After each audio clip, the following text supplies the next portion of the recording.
I'm not sure if y'all can hear this, but I swear, every time I click on the record button in GarageBand, someone's revving the shit out of their motorcycle, or someone's taking the fattest shit upstairs, or there'll be an aeroplane or a helicopter just flying around. I don't know what's going on, man, but maybe that could be confirmation bias that could explain it. Anyway, welcome back to another episode of Low High Trips. I hope you're all safe and well. So, I've decided to spice things up for today's episode by outsourcing the review to my best mate, William. We frequently critique, analyze, dissect, and judge TV shows and movies. In other words, we indulge in mutual mental masturbation. Hashtag no homo. Unless. Anyway, so William has written a paragraph which I will now read, but right before that, needless to say, spoilers ahead, and if you did not expect this, then needless to say that you're not the brightest person on earth. Alright, let's get into it and just prepare for a lot of breathing sounds and plosives. I have no idea why, maybe it's the settings? Here we go.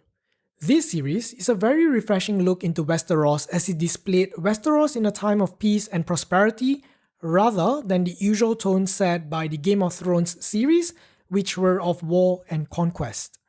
Despite the various time jumps throughout the series, I found the pacing excellently handled as it is in times of peace and prosperity, little would change from the status quo. By moving through different time frames, we can observe the characters grow and mature, gradually developing their character arcs. Rhaenyra transformed from a teenager that wanted nothing to do with politics but just ride her dragon around and explore the world, turned into a woman understanding her responsibility she has to her house, the realm, and to her family. She balances the responsibilities left by her father to unite the realm and preserve this long period of peace, all while overcoming the weaknesses of her father for being too forgiving and trusting that allowed the seeds of discord to grow within his ranks. Daemon too showed great growth throughout the series, from an arrogant brat that saw himself the better successor to the crown than the heirs to the throne, to a more mature, loving character that understands the importance of family over ambition. Alicent, growing from an innocent, naive, and righteous individual, made to become more cunning and ambitious as she served her years as queen over an ill and weakened king. As far as the best characters of season 1 goes, King Viserys literally takes the crown as his performance was not only impeccable, but his character of being a good man but a poor king to his people. His reluctance to act and blindness of love towards his family has set the stage for a war he has ever tried so hard to avoid.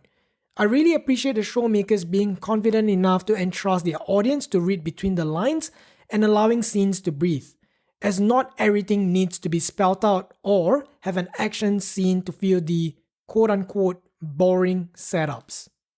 House of the Dragon is truly a more intimate series as it focuses on family dynamics and politics rather than the nation as a whole, which is a very refreshing take as not every series needs to be tied to a larger narrative of a big Infinity Wars type of battle, throwing shade to Marvel, I see.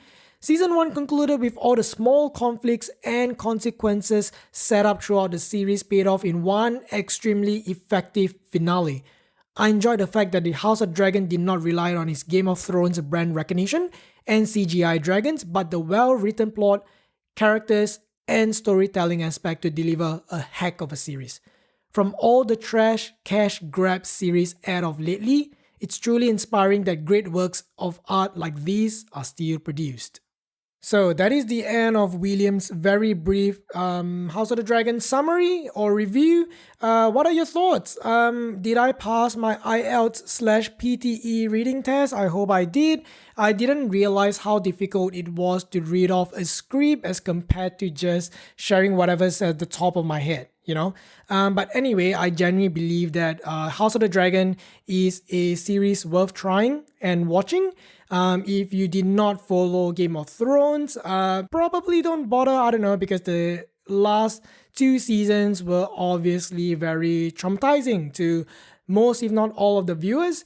But yeah, like I said, after the first season of House of the Dragon, I'm genuinely all in. I'm ready to be heard once again. I had zero expectations going into it due to the trauma of the final 2 seasons of Game of Thrones, but it's safe to say that the first season of House of the Dragon was of peak Game of Thrones quality. So that's truly saying something.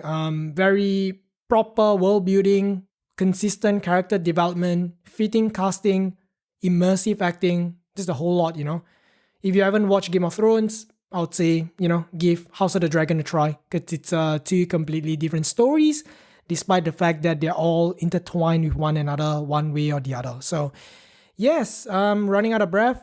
Still no idea why there's a lot of plosives like Peter Parker, you know what I mean? But yes, thank you all for listening. I'm just gonna keep it short and simple. Hope you have a lovely week or weekend ahead. Stay safe, stay high, stay low, stay hydrated, drive safe, and we'll see you on the next episode. Also, shout out to William.